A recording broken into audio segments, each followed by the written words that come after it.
पूज्य गुरुदेव श्री जीवेंद्र गुरुवे नमः। जय शशिकांता, जय सरिता, जय अजय, जय मंजुला। गुरु कृपा से गुरु चरणों में रहकर मेरी अल्प बुद्धि जो भी कुछ स्वीकार कर पाई, कुछ आपके समक्ष रखने का प्रयास करूं। देवाधिदेव चरम तीर्थंकर शासनेश प्रभु महावीर स्वामी की पावन पवित्र आनंददायिनी कल्याणकारिणी वाणी, जिसमें फरमाया गया है कि प्रभु की स्तुति करने से, प्रभु का गुणगान करने से, प्रभु की भक्ति करने से आत्मा को किस लाभ की प्राप्ति होती है? किस लाभ की प्राप्ति होती है?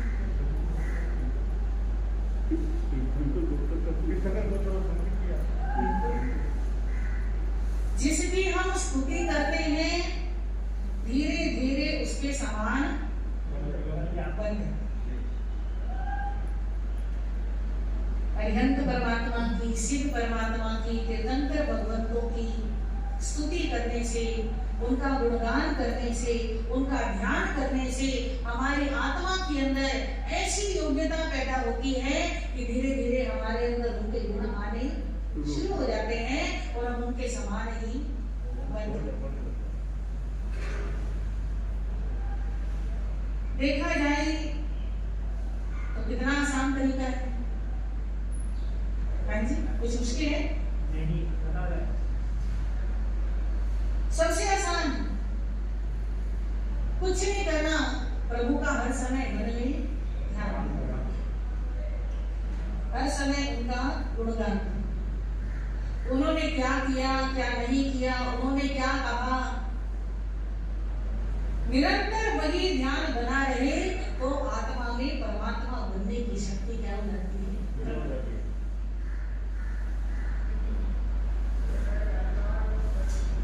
आसान से आसान भी है प्रभु की स्तुति करना, और जिनसे नहीं हो सकती उनके लिए मुश्किल भी। श्री भक्तामर स्तोत्र जो आचार्य श्री मानतुंग जी महाराज की रचना है, जैन समाज के सभी वर्गों में भक्तामर स्तोत्र का अलग ही स्थान है, सब जगह इसकी मान्यता है। और भक्तामर स्तोत्र प्योर प्रभु की भक्ति है, शुद्ध भक्ति, कोई स्वार्थ नहीं। हाँ जी, हालांकि जिन परिस्थितियों में आचार्य श्री मानतुंग जी महाराज ने भक्तामर स्तोत्र की रचना की, रचना तो हो गई, उन्होंने तो सहज भक्ति की थी। उन्होंने ये सोच के भक्ति नहीं की थी कि ये स्तोत्र बन जाए, ये रचना हो जाए, कोई और भाव था ही नहीं, बस सहज भक्ति की। और जिन परिस्थितियों में की, उन परिस्थितियों में हम होंगे, पता है ना सबको कैसी परिस्थितियां थी? राजा की जेल में 48 सालों के पीछे, 48 कोठड़ी में, और कैसी कोठड़ी सोचो जरा, इतनी पीछे है, ना वहां धूप, ना वहां रोशनी, ना वहां हवा, हाँ जी, सीलन घुटन, कितने मच्छर होंगे, कितनी बदबू होगी, और कैसे स्थान पर उन्हें बंद कर दिया गया है। पूरा भक्तामर स्तोत्र आप पढ़ लो, एक स्थान पर भी ये कामना नहीं की गई कि प्रभु मैं तो आपका भक्त हूँ, हाँ, अभी भी आपकी भक्ति कर रहा हूँ, अपने भक्त की लाज रखो, अपने भक्त को दुखों से मुक्त करो, मुझे कोठड़ी से बाहर निकालो। कहीं एक बार भी ऐसा शब्द कोई नहीं है। तो ऐसी निस्वार्थ भक्ति व्यक्ति तीर्थंकर गोत्र का भी उपार्जन कैसी भक्ति है आचार्य मानतुंग जी महाराज, क्योंकि हम प्रभु श्री ऋषभ देव जी का गुणगान प्रारंभ करेंगे। उससे पूर्व आचार्य मानतुंग जी का नाम लिए बिना और भक्तामर की गाथा पढ़े बिना तो प्रभु की स्तुति प्रारंभ कैसे? तो आइए पहली गाथा बोलते हैं। भक्तामर प्रणत मोहि मणि प्रभाणा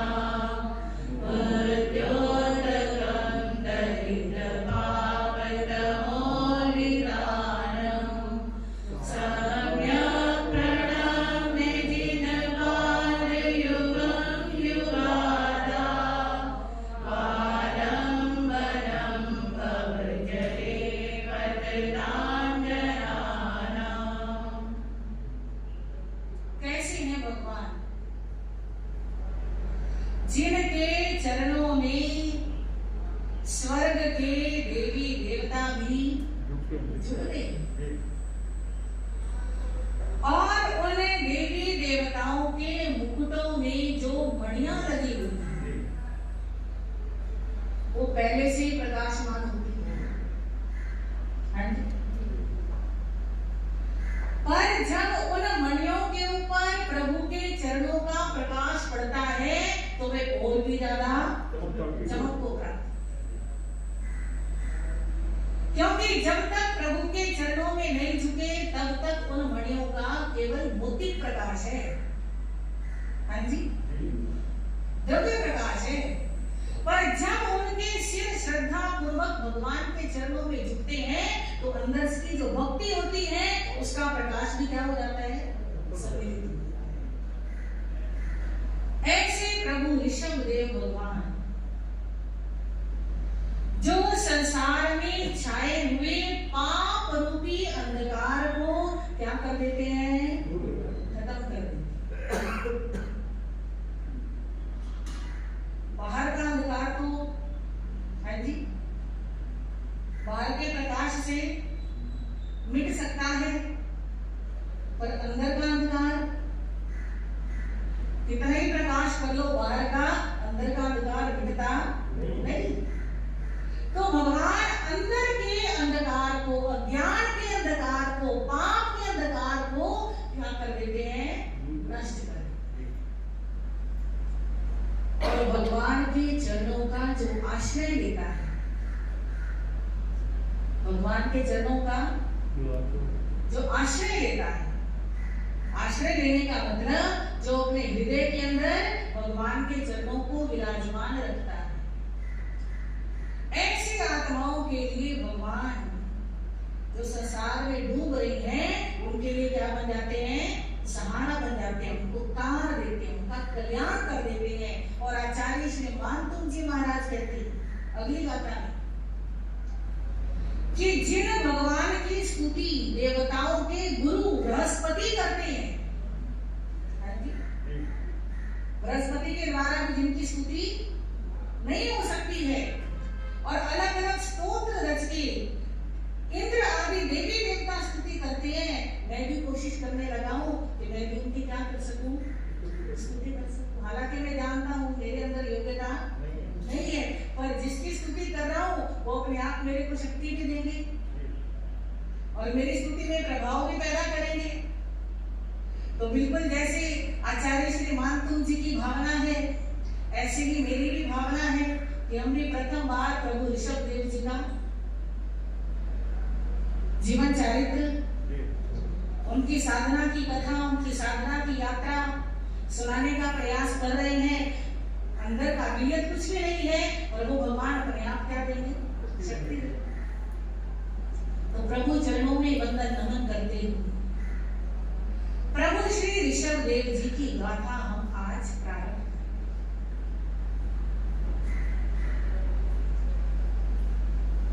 प्रभु श्री ऋषभ देव जी जो आदि तीर्थंकर है, आदि तीर्थंकर का मतलब वर्तमान अवसर्पिणी काल के प्रथम तीर्थंकर। आदि कहते प्रथम को, शुरुआत करते हैं। तो वर्तमान अवसर्पिणी काल के प्रथम तीर्थंकर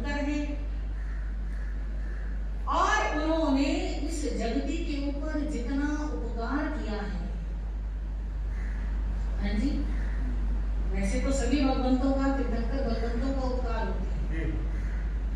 परंतु सांसारिक दृष्टि से भी और आध्यात्मिक दृष्टि से भी जो उपकार प्रभु ऋषभदेव जी का है वो अन्य किसी का, क्योंकि आज जो भी कुछ हम देख रहे हैं, जो भी कुछ हम कर रहे हैं, नींद तो नहीं आ रही किसी को? आंखें बंद मत करना, कुर्सी वाली इधर से मैंने आंखें बंद मत करना, ठीक है? क्योंकि निद्रा देवी बहुत चलाक है, मौका देख करके आ जाती है, बस नहीं चलता, अपना मजबूर हो जाते, क्या करें, हमें भी आ जाता, तो आंखें बंद मत करना। जो भी कुछ साधन हमें प्राप्त हो रही है सब किसकी कृपा है? प्रभु ऋषभदेव। ये जो वस्त्र हमें मिल रहे हैं किसने सिखाया? जो भोजन हम कर रहे हैं, जिस मकान में हम रह रहे हैं, सबकी शुरुआत इन्होंने की प्रभु श्री ऋषभ। और देखिए उनके पिछले जन्म को देखें तो वो सबसे ऊंचे स्वर्ग में से आए थे। सबसे ऊंचा स्वर्ग कौन सा? सर्वार सिद्धि, यानी हाईएस्ट, उनका सब कुछ हाईएस्ट रहा।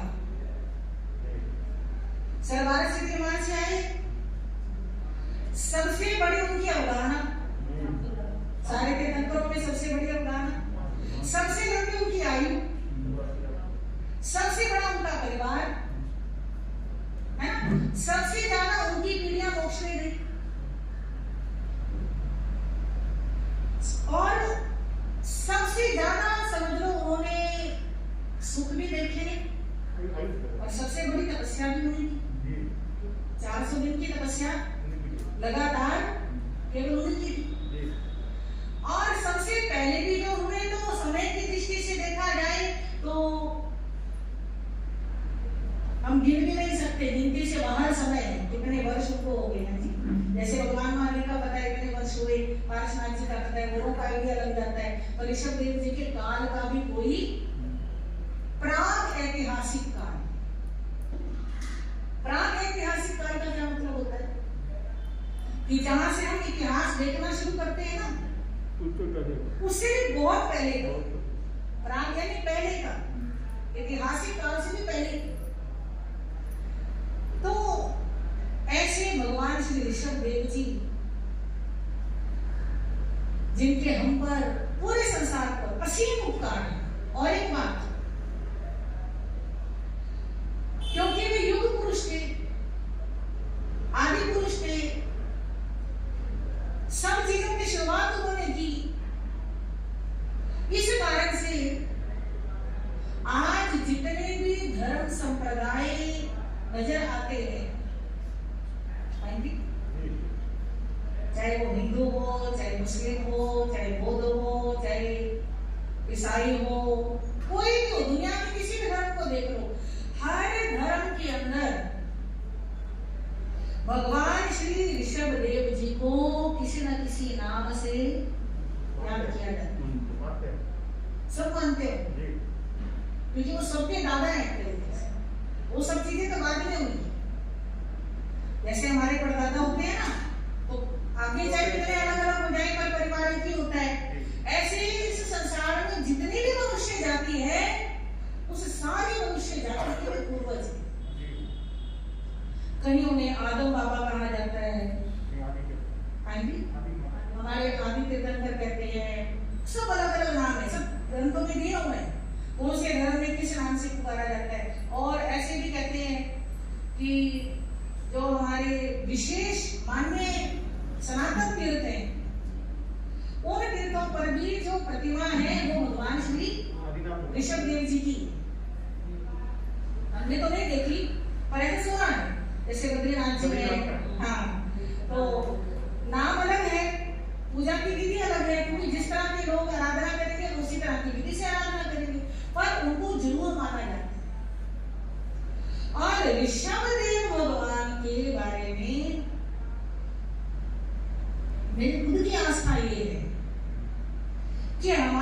जीवन में किसी भी तरह की कोई भी समस्या हो, किसी भी तरह की, समझ गए, सांसारिक हो, आध्यात्मिक हो, पारिवारिक हो, सामाजिक हो, आर्थिक हो, राष्ट्रीय हो, किसी भी तरह की कोई समस्या हो, भगवान ऋषभ देव जी को याद कर लो। हाँ जी, समस्या टिक नहीं सकती। मैंने खुद अनुभव किया है। जैसे हम बिहार करते हैं, रास्ते में वो दूर से एक कुत्ता आ गया, दौड़ा वो तेज भोंकता हुआ, ऐसे लग रहा था ये तो नहीं छोड़ेगा। और जैसे मेरे बिल्कुल पास आया, मैंने बहुत जोर से उसके सामने बोला, ओ उसम, और वो ऐसे शांत हो गया जैसे उसके पिता का नाम ले दिया हो। बिल्कुल उसके बाद जरा सी आवाज में निकाली, गर्दन ऊपर में उठाई, आंख ऊपर में उठाई, आंखें नीचे कर ली उसने, और ऐसे चला गया बिल्कुल पास आकर। इतनी दूर से आ रहा था, पूरे इरादे से। हाँ जी, तो मेरी अपने आस्था ये है कि भगवान का नाम जब हमें, ओम उसम, उसम जो है भगवान ऋषभ देव जी का प्राकृत नाम, प्राकृत में उसम बोलते हैं और हिंदी में ऋषभ बोलते हैं। तो जब भगवान का नाम लेने से, भगवान का गुण कीर्तन करने से, भगवान का स्मरण करने से, जब जन्म जन्म के, हाँ जी, पाप कट जाते हैं, जन्म मरण का रोग खत्म हो जाता है, तो फिर ये छोटी मोटी समस्याएं तो, हाँ, चीजें क्या है कि स्टेप की बोली, बस हमारी भक्ति ऐसी हो जैसे आचार्य श्री मानते जी।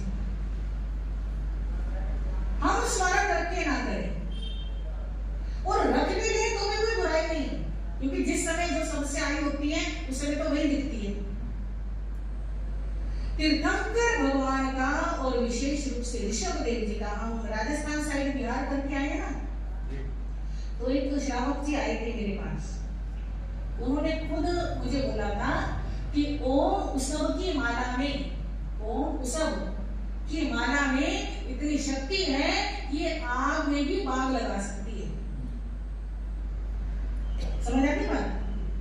यानी आग तो बाग को क्या कर देती है, जला देती है, परंतु आग लगी हुई हो उसमें भी बाग लगा देती है। बाग का मतलब छाया भी है, ठंडक भी है, भूख मिटाने के लिए फल भी है, फलों का रस भी है, प्यास मिटा, सब कुछ है।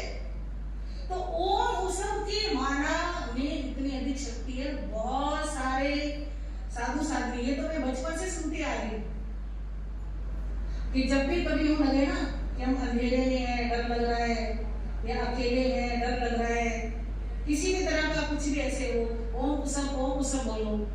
हम तो गुरु जी की डांट से बचने के लिए भी प्रयोग करते थे। इधर पता उल्टा काम हो गया, अब तो डांट पड़ेगी। मन में ओम उसम करते करते गुरु जी कभी डांट नहीं देते। तो वो तो खैर बचपन की बात है, पर प्रभाव तो प्रभाव है। मंत्र में शक्ति तो होती है, ये तो मानना पड़ेगा। तो भगवान श्री ऋषभ देव जी का जीवन वृत्त कहते हैं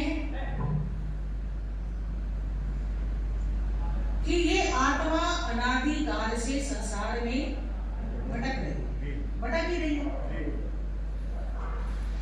आज तक कितने जन्म ले लिए, कोई गिनती, कोई हिसाब किताब। तीर्थंकर भगवान केवल ज्ञानी होते हैं, सर्वज्ञ सर्वदर्शी होते हैं, पर वो भी हिसाब नहीं लगा सकते कि इस आत्मा ने कितने जन्म कर लिए, कितने जन्म। परंतु जब आत्मा को सम्यक दर्शन की प्राप्ति होती है, भटकती आत्मा को जिस भव में सम्यक दर्शन की प्राप्ति होती है, सम्यक दर्शन में इतनी शक्ति है कि वो सारा भव भव का भ्रमण क्या हो जाता है, एकदम सीमित हो जाता है। जैसे भगवान महावीर को 27 भव पहले समय तो प्राप्त हुआ था, ऐसे ही भगवान श्री ऋषभ देव जी के भी 13 भव गिनाए जाते हैं। और उन 13 भवों में सबसे पहला जो भव है उसके विषय में आज चर्चा है।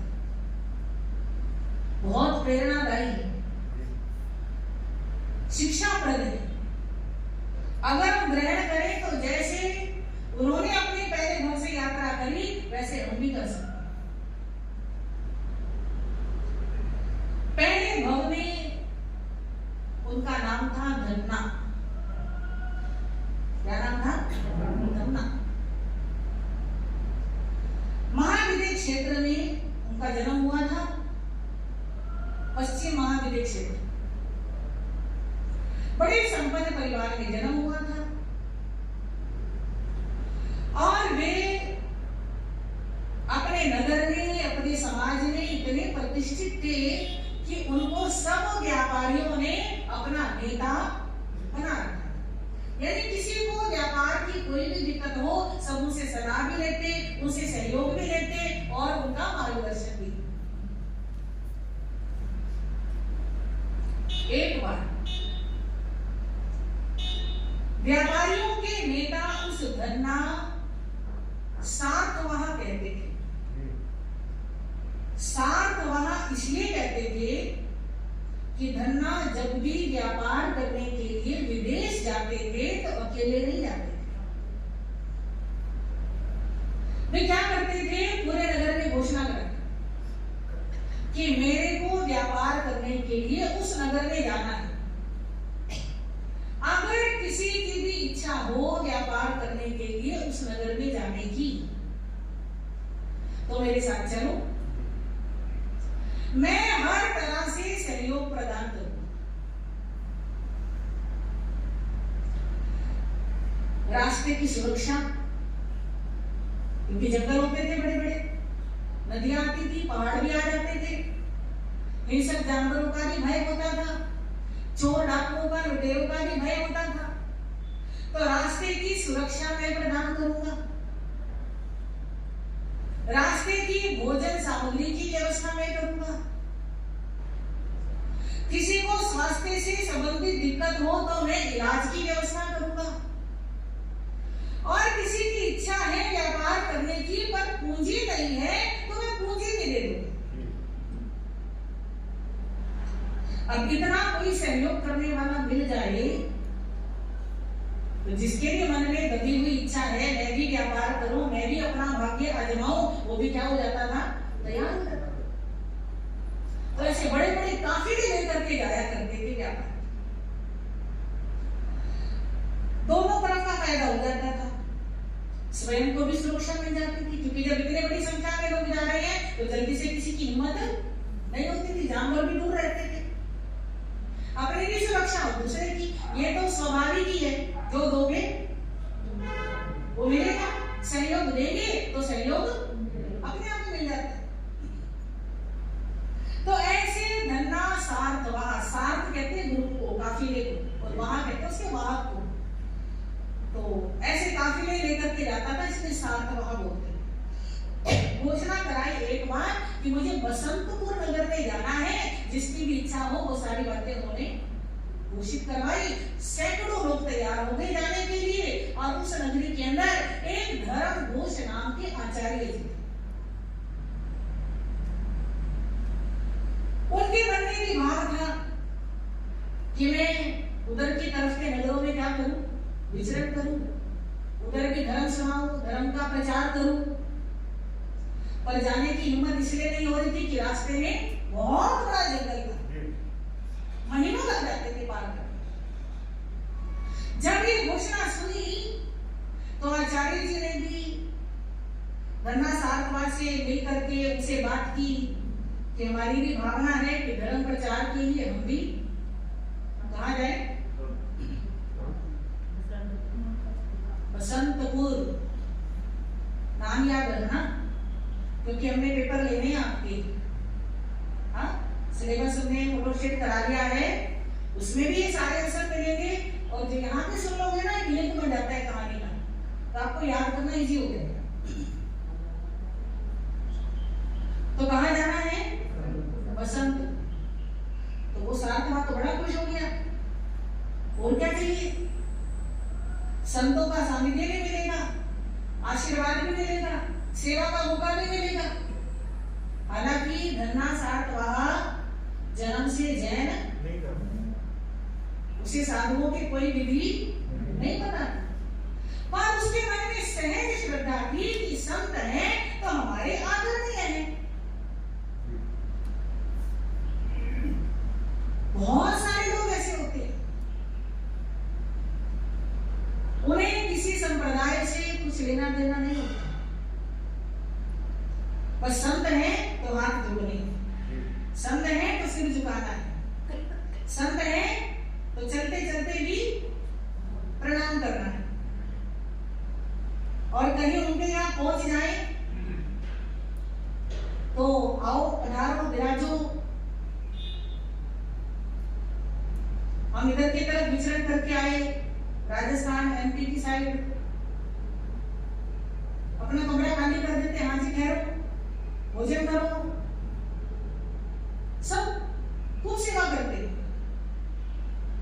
सच बताऊं तो जो लोग जैन नहीं हैं, उनका जैनों के ऊपर बहुत अधिक उपकार है। जो साधु संतों की विचरण यात्राएं चलती है, विहार होते हैं, उसमें इनकी सेवा सबसे ज्यादा होती है। और मेरी तो मान्यता ये है कि जो भी श्रावक श्राविकाएं, यानी कि जो अजैन लोग ऐसी सेवाएं देते हैं, अपने चातुर्मास में, अपने फंक्शन में इनको इनवाइट करना चाहिए, इनका सम्मान करना चाहिए। और वो क्या काम करते हैं, क्या बिजनेस करते हैं, उनके साथ संबंध बनाने चाहिए। और उनको बिजनेस में कोई समस्या है, कोई दिक्कत है, उनको सहयोग प्रदान करना चाहिए, उनको जोड़ना चाहिए। हालांकि निस्वार्थ रूप से वो सेवा करते हैं, हाँ जी, उनको कैसे स्वार्थ नहीं होता कि हाँ ये तो फिर ऐसे, पर फिर भी जय समाज का भी कर्तव्य होता है कि उनको जोड़ करके, मिला करके ऐसे साथ में चलते। तो धन्ना सार्थवा बड़ा खुश हो गया, यानी हाँ जी चलो बिल्कुल चल पड़े। अब कुछ लोग बैलगाड़ियों पे थे, कुछ हाथियों पे थे, कुछ घोड़ों पे थे, कुछ बहुत सारे पैदल भी थे, सबके पास तो हाथी घोड़े नहीं होते ना। अब ये जो पैदल विहार की परंपरा बनी थी, हाँ जी, कैसे समय में बनी थी? सारे लोग पैदल चलते थे, हाथी घोड़े किसी किसी के पास थे। तो सारे लोग पैदल चलते थे, तो उनके साथ संत भी पैदल चलते थे। कच्चे रास्ते होते थे, कच्ची मिट्टी होती थी, और ऐसे कच्चे रास्तों पर जब चलते थे, नंगे पांव चलते थे, तो स्वाभाविक है कि कच्ची मिट्टी में से वो कीड़ियों के बिल वगैरह होते हैं, कोई जीव होते हैं, उनकी ज्यादा संभावना होती है। तो नंगे पैर चलने का भी यही लॉजिक था कि मिट्टी के ऊपर कोई जीव है, बाई चांस पांव आगे गया तो वो मिट्टी में दब जाएगा पर मरेगा। और पैदल तो सभी चलते थे, पर आज जो है परिस्थिति बिल्कुल बदल चुकी। पैदल चलने वाले कितने बचे? हाँ जी, इतना ट्रैफिक सड़कों पे होता है, आप खुद ही देख लो, आए साल, हाँ जी, कितने एक्सीडेंट। तो ये थोड़ा चिंतन का विषय है, इसको अभी हम छोड़ते हैं। तो धन्ना सार्थवा के साथ कौन चले? आचार्य श्री धर्मरोष जी, अन्य साधु भी। जहाँ सार्थवा प्रणाम डालता है, पूरा काफिला रुकता है, वहां पर संत रुक जाते हैं। जब वो चलते हैं तो संत भी चल पड़ते हैं। अब धन्ना सार्थवा ने पहले दिन अपने सेवकों को बोला, कर्मचारियों को, कि आपको इनके खाने पीने का क्या रखना है, ध्यान रखना है, सुविधाओं का ध्यान रखना है, क्योंकि मेरे जिम्मे व्यवस्थाएं बहुत सारी हैं, मैं सारा ध्यान नहीं भी रख पाऊंगा, तो भी तुमने कभी नहीं आगे। अब मुनि जी ने बताया कि देखो, आप हमारे लिए स्पेशल कुछ मत करो, हमारे लिए स्पेशल कुछ नहीं करना। जो सब्जी, जो रोटी, जो भोजन आप अपने लिए तैयार करोगे उसी में से हमें थोड़ा बहुत दे देना, स्पेशल कुछ भी नहीं करना। क्योंकि सातवां को तो लग रहा था ना कि संत आए, पता नहीं मुझे कितनी अच्छी व्यवस्था करनी चाहिए। अधिकतर ऐसी आस्था होती है कि हम ये करें, हम वो करें, भक्ति होती है, प्रेम होता है। तो उन्होंने कहा कि बिल्कुल कुछ हमारी टेंशन नहीं लेनी है, जो होगा हम वही क्या कर लेंगे, बस शर्त है शाकाहारी होना चाहिए। हाँ जी, कैसा होना चाहिए, शाकाहारी होना चाहिए। बीच में अंडा, मांस, मीट, मछली कुछ ऐसी चीज कहते नहीं, वो तो मतलब ही नहीं है। तो स्वाभाविक ही है कि संत है तो उनके लिए इतनी शुद्धि तो चाहिए। उसी समय एक कर्मचारी आम फल आते हैं ना, आम्रफल, उसे भरा हुआ टोकरा लेकर के आ गया महाराज जी को लेने के लिए। तो महाराज जी ने कहा कि हम इस तरह से फल भी देते हैं। और धन्ना साथ भाई देख रहा है, देख करके उसको लगा कि कितना क्या है, देखो इतने बड़े महान संत हैं और कितना सहज जीवन है इनका। बड़ा खुश हुआ, बड़ी अच्छी भक्ति जगी, बड़ी अच्छी भावना हृदय में पैदा हुई। और काफिला चलता रहा। रास्ते में एक स्थान पर वर्षा ऋतु प्रारंभ हो गई। और वर्षा ऋतु में ऐसा नहीं कि पहले सिर्फ संत ही चातुर्मास करते थे,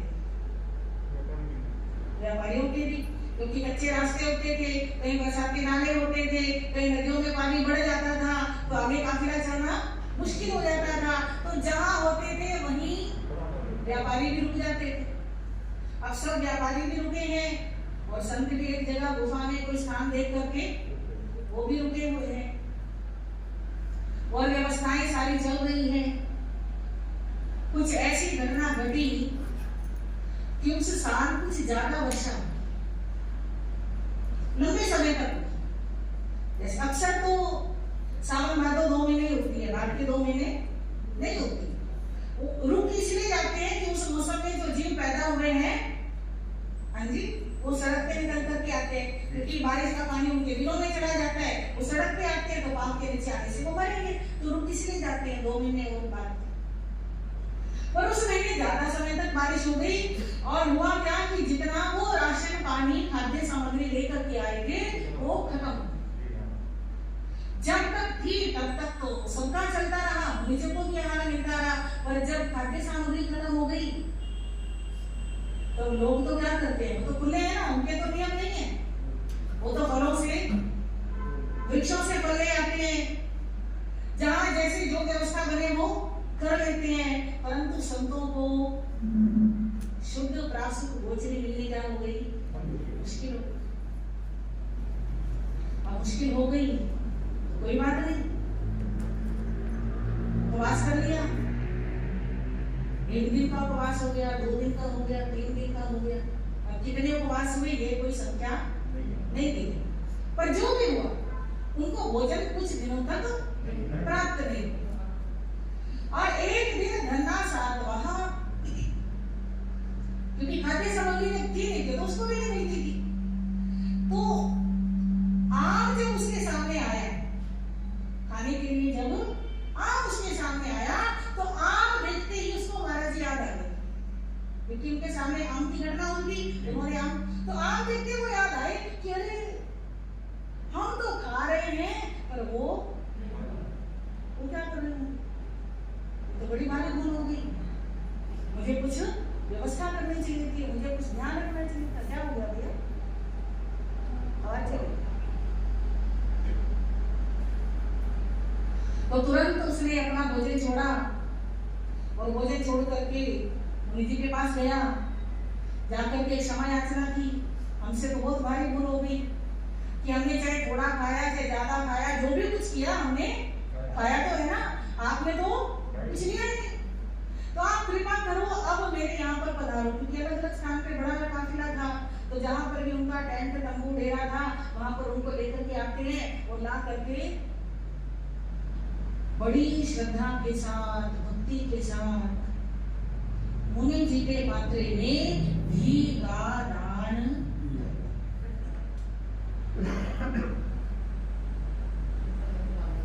क्या दान करते हैं, घृत दान करते हैं, घी देते हैं। क्योंकि जो था प्रासुक घी था, वो तो कुछ था नहीं उस समय। तो इतने चढ़ते हुए भावों से दिया। हमारे शास्त्रों में आहार दान के बारे में इतना कुछ कहा गया है और इतना महत्व बताया गया है कि जिन्होंने कभी नहीं सुना ना, वो सुनकर के हैरान हो जाते हैं कि इतना बड़ा लाभ होता है दान करने से। आपने तो सुन रखा है ना कि संगम वाले ने खीर दान की थी, तो कितना वैभव मिला। गन्ना ने भी खीर का ही दान किया, कितना वैभव मिला।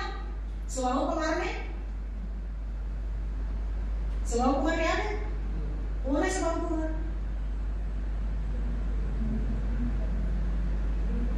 सुख के पाक सूत्र पहला अध्याय। सुबाहु कुमार जी, उन्होंने भी क्या किया था? पिछले जन्म में आहार दान किया था और कितना लाभ मिला था अगले जन्म में? राजा का बेटा बना, 500 राजकन्याओं से विवाह हुआ और 500 महल तो उन पत्नियों के, एक महल बीच में उसका अपना। इंद्रभूति गौतम गणधर स्वयं भगवान से पूछते हैं कि प्रभु, ये सुबाहु कुमार इतना सुंदर है, इतना प्रभावशाली है, जो इसे देखता है देखता ही रह जाता है। ऐसा वैभव, ऐसा रूप, ऐसा प्रभाव कैसे पाया इसने? कौन पूछते हैं? खुद गौतम स्वामी जी पूछते हैं। सोचो, हमारे तुम्हारे जैसे तो छोटी सी कोई चीज देख करके हैरान हो जाते हैं कि अच्छा ये ऐसे। जो खुद 14 पुरुष के नारी भी हैरान हो जाए जिसके रूप को देख करके, ऐसा रूप कैसे पाया? भगवान कहते हैं इसने पिछले जन्म में क्या करा था? वो 10 के 10 अध्याय, सुख में बात सूत्र में 10 के 10 अध्याय दान को लेकर के है। सबने पिछले जन्म में दान किया और अगले जन्म में राज वैभव पाया। उसके अलावा आप भगवान महावीर को देख लो, उन्होंने सम्यक तो पाया, तो कैसे पाया? आहार दान से पाया। तो आहार दान कोई छोटा मोटा लाभ नहीं है। हाँ जी, आहार दान कोई मतलब जहां साधु संत आते रहते हैं, जिनको रोज मौका मिलता रहता है, वो कहते हैं हमारा तो रोज का ही काम है। तो वो भक्ति और वो प्रेम और वो जागरूकता भी नहीं रहती है। परंतु शास्त्र पढ़ करके देखो, एक बार का मौका भी कितने पुण्यों से प्राप्त। तो ऐसे ही धन्ना सातवां ने जब घी का दान किया, ऐसे भाव चढ़े, ऐसे भाव चढ़े, इतनी भक्ति जागी, इतनी भक्ति जागी कि उस आत्मा में सम्यक दर्शन का दीपक प्रज्वलित। और सम्यक दर्शन की महिमा अभी आपको बताई ही थी। एकमात्र सम्यक दर्शन ऐसा है, सम्यक रतन ऐसा है जो आत्मा को मोक्ष की तरफ लेकर के जन्म मरण की सीमा कर देता है, संसार के आवागमन को सीमित कर देता है और ये निश्चित कर देता है कि अब ये आत्मा मोक्ष में जरूर जाएगा। अभी जाए कि कभी जाए, है ना? परीक्षा सारी हो जाए। तो ऐसा सम्यक दर्शन किसने प्राप्त किया? धन्ना सातवां। ये भगवान का पहला जन्म। और इस जन्म में वो तो यात्रा के आगे बढ़ती रही, जो भी हुआ, है ना? मेन घटना तो ये है इस जन्म कि आहार दान से उन्होंने क्या पाया?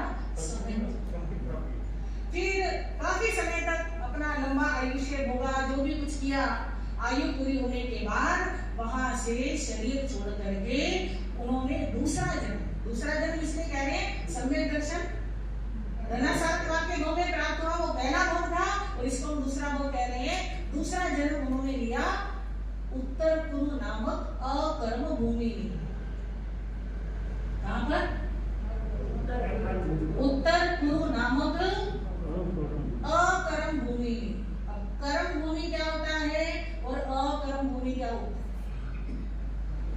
कर्म भूमि उसे कहते हैं जहां सब कुछ करना पड़ता है, बिना करे कुछ मिलता है। और अकर्म भूमि उसे कहते हैं जहां कुछ भी करना नहीं पड़ता।